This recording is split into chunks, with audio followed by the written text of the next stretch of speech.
اپنی بیویوں کے ساتھ اچھا سلوک کرو. ہمیں خطاب، چونکہ مرد کسی کی بچی کو لے کے آتا ہے، لڑکا کسی کی بچی کو لے کے آتا ہے، اور وہ بچی ماں چھوڑتی، باپ چھوڑتی ہے، بھائی چھوڑتی ہے، بہنیں چھوڑتی ہے، سہیلیاں چھوڑتی ہے، سب کو چھوڑتی ہے، اور تیسرے دن اس کو تانے شروع ہو جاتے ہیں، اس کا تو دل ہی نہیں لگتا. اور پہلے دن اپنی بیوی کو نصیحت دی جا رہے تھے، میری ماں کی خدمت کرنی ہے، میری کرنا کر، میری ماں کی کرنی ہے، میرے ابا کی کرنی، میری بہنوں کی کرنی، کسی کے سامنے تم نے بولنا نہیں، کسی کے سامنے اف نہیں کرنا. بے وقوف، اس سے محبت تو جتا پھرو، اس کے بعد جو کچھ کہے گا وہ کرے گا. پہلے دن ہی حکم. نہ تعلق بنا ہے، نہ محبت پیدا ہوئی ہے، اور نہ ابھی جوڑ بیٹھا ہے، اور پہلے دن حکم سنانے شروع کر دی. اس کے ذمہ نہ تیری ماں کی خدمت ہے، نہ تیرے باپ کی خدمت ہے، نہ تیری بہنوں کی خدمت. یہ ساری خدمت تو تیرے ذمہ ہے. ہمارا سسرال کا معاشرہ بڑا ظالم ہے. لاکھوں میں کوئی ایک گھر بچا ہوا تو الگ بات ہے، ورنہ میں تو دنیا پھری ہے، کیا دنیا دار کیا دیندار، سب ظلم ہی ظلم ہے. اتنی نیک عورتیں تہجد گزار مصلی سے اٹھتی نہیں، تسبیح ہاتھ میں ہے، لیکن جب وہ ساس بنتی ہیں تو ایسا ظلم ان کے اندر سے نکلتا ہے کہ کانپ اٹھتے ہیں در و دیوار. جب عورت ماں ہوتی ہے تو اس کے روئیں روئیں سے محبت کے چشمے پھوٹتے ہیں. وہی عورت جب ساس بنتی ہے تو ایک دم ظلم کی تصویر بن جاتی. اسے اپنی بہو میں کوئی خوبی نظر ہی نہیں آتی، عیب ہی عیب نظر آتے ہیں. اپنے بیٹے کو بھڑکاتی رہتی ہے، یہ کرتی ہے، یہ کرتی ہے. اور ویسے بے وقوف ہیں، کوئی ماں کی وجہ سے بیویوں کو تباہ کر دیتے ہیں، کوئی بیویوں کی وجہ سے ماؤں کو تباہ کر دیتے ہیں. یہ دونوں ظلم ہیں. ماں کی وجہ سے بیوی پہ زیادتی نہ کرو، بیوی کی وجہ سے ماں پہ زیادتی نہ کرو. بیوی کا اپنا مقام ہے، ماں باپ کا اپنا مقام ہے، بہنوں کا اپنا مقام ہے. 100% شکایات جھوٹی ہوتی ہیں، سب جھوٹ ہوتا ہے. اس لیے میرے رب نے دستور بتایا، ان جاءکم فاسق بنبأ فتبینوا. جب کسی کی خبر سنو، کوئی کمی کوتاہی سنو، اول تو سنو نہیں، اگر سننی پڑ جائے تو تحقیق کر لو، تحقیق کر لو. قاضی ایاس کے پاس آیا ایک شخص آیا روتا ہوا، ہائے مر گیا، ہائے مر گیا. تو ان کے ساتھ ایک آدمی بیٹھے تھے، کہنے لگے حضرت اس کا قضیہ جلدی سے سن لیں، بیچارہ بڑا مظلوم لگتا ہے. کہنے لگے چپ کر، یوسف علیہ السلام کے بھائی بھی رات کو روتے ہوئے باپ کے پاس آئے تھے. ہر رونے والا مظلوم نہیں ہوتا، ہر رونے والا مظلوم نہیں ہوتا.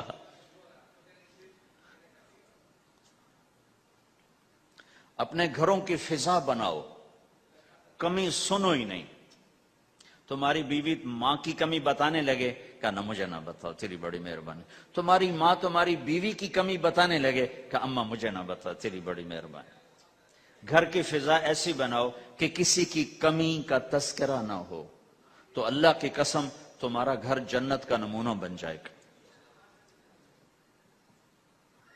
یہ معاشرت کا دین بتا رہا ہوں، معاشرت کا دین. اپنی بیوی کی خوبیوں کی تعریف کرو، کمیوں پہ پردہ ڈالو.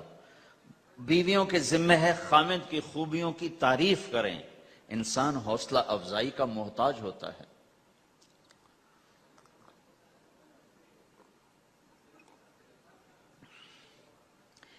ایک بزرگ ہے اپنے کسی مرید کے گھر، تو وہاں انہوں نے کھانا کھایا، کھانا ان کو پسند آیا. کہنے لگے اپنی بیگم کو پردے میں بلاؤ.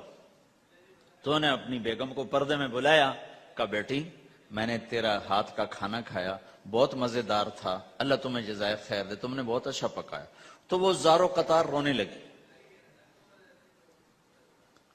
تو انہوں نے پوچھا بیٹی کیا ہوا، میں نے تو کوئی ایسی بات نہیں کی. کہ نہیں حضرت آپ کی بات پہ رونا نہیں آیا، رونا اس پر آیا ہے کہ 30 سال سے میں اس شخص کے ساتھ رہ رہی ہوں، کبھی ایک دفعہ اس نے میرے ہاتھ کے پکے کی تعریف نہیں کی.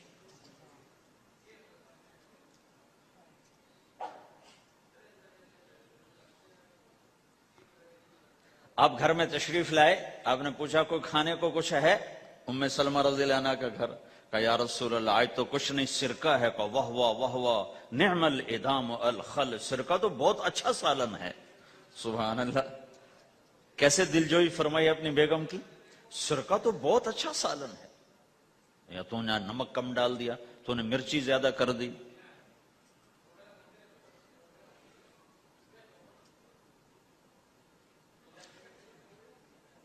ہم رائمنڈ میں پڑھتے تھے نا، تو پکانا ہمارے ذمے ہوتا تھا، تو ہمیں پتا کہ پکاتے ہوئے کیا گزرتی۔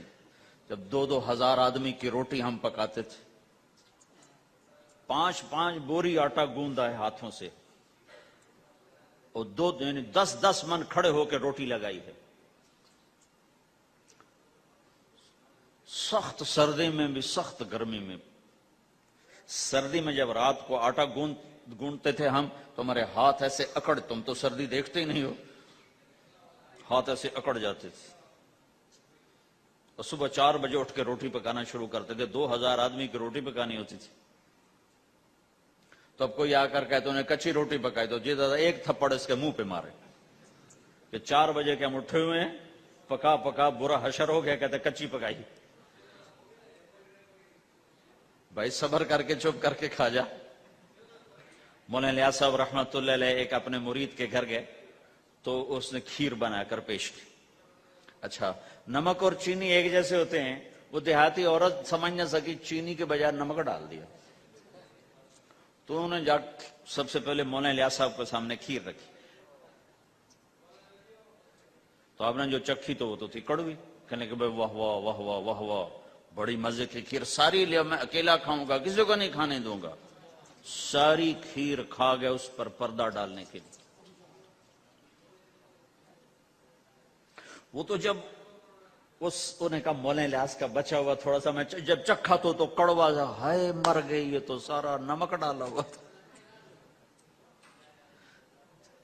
ایک دفعہ ہماری جماعت چنیوٹ میں تھی، تو ہمارے ساتھیوں نے چائے بنائی، تو وہ اندھیرا سا تھا، تو چینی کے بجائے نمک ڈال دیا اور دسترخوان پہ لے آئے، سب پی رہے، واللہ میں آنکھوں سے دیکھا بتا رہا ہوں، مولانا الیاس کا تو سنا بتا رہا ہوں، کسی ایک نے نہیں کہا کہ یہ کڑوی ہے، چپ کر کے پی رہے، چپ کر کے پی رہے، کسی ایک نے نہیں کہا۔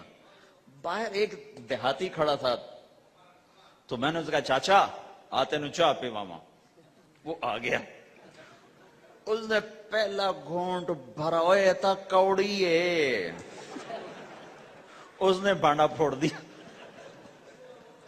پھر سارے ساتھی ہنس پڑے کہ چاچا ہم نے تو پردہ ڈالنے کی کوشش کی تھی خدمت والوں پر تو نہیں پردہ چاک کر دیا، بانڈا پھوڑ دیا۔ کیا خوبصورت تربیت۔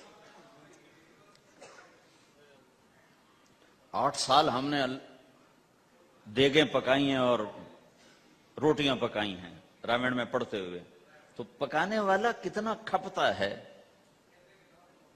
مفتی زین العابدین صاحب رحمۃ اللہ علیہ ہمارے بزرگ تھے، بڑے نفیس، تو وہ روٹی بڑی نفیس کھاتے تھے، تو ان کے لیے مجھے فرمایا اس نے روٹی تو بنا۔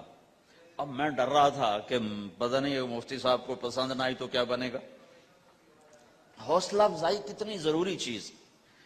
اب وہ میں روٹی ناشتے میں لا کے رکھی، اور اللہ کا فضل، اب تو خیر بھول بھلائیاں ہو گیا، ورنہ بہت نفیس روٹی میں بناتا تھا۔ ایک دفعہ میں گھر میں تھا، تو رمضان کا مہینہ تھا، تو کسی کی آنکھ نہیں کھلی، گرمیوں کا رمضان، تو میری آنکھ کھل گئی، تو سب سوئے پڑے، نوکر بھی گھر والے بھی، تو میں نے کسی کو نہیں اٹھایا، چپ کر کے جا کے پرات اٹھائی اور روٹیاں پکانی شروع کر دی۔ جب ساری روٹیاں پک گئیں، آخری پیڑا میرے ہاتھ میں تھا، تو میری بڑی بہن کی آنکھ کھل گئی، اس نے دیکھا تو میں روٹیاں پکا رہا، کو تیرا بھلا ہو جاوے، ایک ہی کیتا۔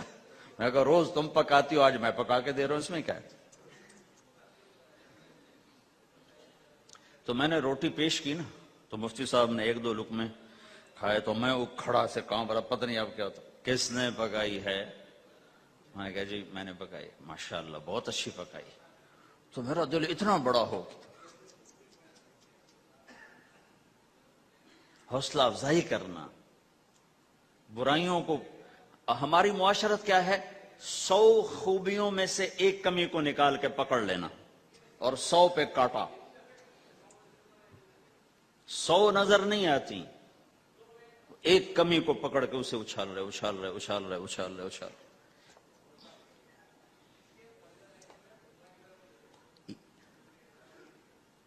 یہ گھر کا دین ہے، گھر کا دین ہے، یہ گھر کی معاشرت ہے کہ ایک دوسرے کی حوصلہ افزائی ہو، اس سے دل بڑھتا ہے، دل بڑا ہوتا ہے. حضرت عائشہ رضی اللہ عنہ چھوٹی عمر کی ہیں تو آپ جہاد سے واپس آ رہے ہیں، جہاد سے. تو آپ نے صحابہ سے کہا آگے چلے جاؤ، سارے سب آگے چلے گئے اور نظروں سے غائب ہو گئے. تو اب خود اللہ کے نبی کہہ رہے ہیں عائشہ میرے ساتھ دوڑ لگاؤ گی؟ دوڑ لگائیں. تو حضرت عائشہ نے کہا لگاؤں گی. سبحان اللہ، سارے عالم کا ہادی تمہیں گھر کی زندگی بتا رہا ہے کہ گھر میں زندگی کیسی ہوتی. یہ مولوی صاحب چاہتے ہیں فتوے سے گھر چلاؤں، فتوے سے تھوڑا ہی چلتا ہے، وہ تو محبت سے چلتا ہے. تو فرمانا کہ ہم نے دوڑ لگائی تو میں آگے نکل گئی، اللہ کے نبی پیچھے رہ گئے. پھر کچھ عرصہ گزرا تو آپ ایک جہاز سے واپس آ رہے تھے، آپ نے صحابہ سے کہا تم سب آگے چلے جاؤ. سب آگے چلے گئے، نظروں سے اوجھل ہو گئے، غائب ہو گئے. تو پھر آپ نے کہا عائشہ دوڑ لگاؤ گی؟ کہا جی لگاؤں گی. پھر ہم نے دوڑ لگائی تو فرمانے لگے ان دنوں میں ذرا موٹی ہو گئی تھی تو اللہ کے نبی مجھ سے آگے نکل گئے. تو آپ نے کہا ہذہ بتلک، کہ اب تیرا میرا حساب برابر ہو گیا، پہلے تو جیت گئی تھی، آج میں جیت گیا. حضرت عائشہ رضی اللہ تعالیٰ عنہ کو لقمے بنا کے کھلاتے تھے. بڑی بڑی بوٹیاں کھانے کا رواج تھا عربوں میں، بڑی بڑی بوٹیاں بناتے تھے، چھوٹی چھوٹی بوٹی نہیں ہوتی تھی. تو حضرت عائشہ رضی اللہ عنہ نے مثلا بوٹی اٹھائی، کبھی کبھی گھر میں مہینے میں ایک آدھ دفعہ گوشت بنتا تھا تو آپ بوٹی اٹھا کر ایسے کھاتی نوچتی، تو ساری تو ایک دم کھائی نہیں جاتی تو رکھ دیتی تھی. تو اللہ کا نبی وہی بوٹی اٹھاتے تھے اور حضرت عائشہ کو دکھا کر جہاں سے انہوں نے کھایا ہوتا تھا وہاں سے کھاتے تھے. ایسے عائشہ رضی اللہ عنہ پانی کا پیالہ اٹھاتی اور پیتی، وہ پہلے بھی بڑے ہوتے تھے، ایسے چھوٹے گلاس نہیں ہوتے تھے، تو وہ پیتی تو جب رکھ دیتی تو اللہ کا نبی پیالہ اٹھاتے، جہاں اما عائشہ کے ہونٹ لگے ہوتے تھے وہاں ہونٹ لگا کے پانی دکھا کے یہ کرتے تھے. یہ بتا رہے ہیں اظہار محبت رشتوں میں بہت ضروری ہے.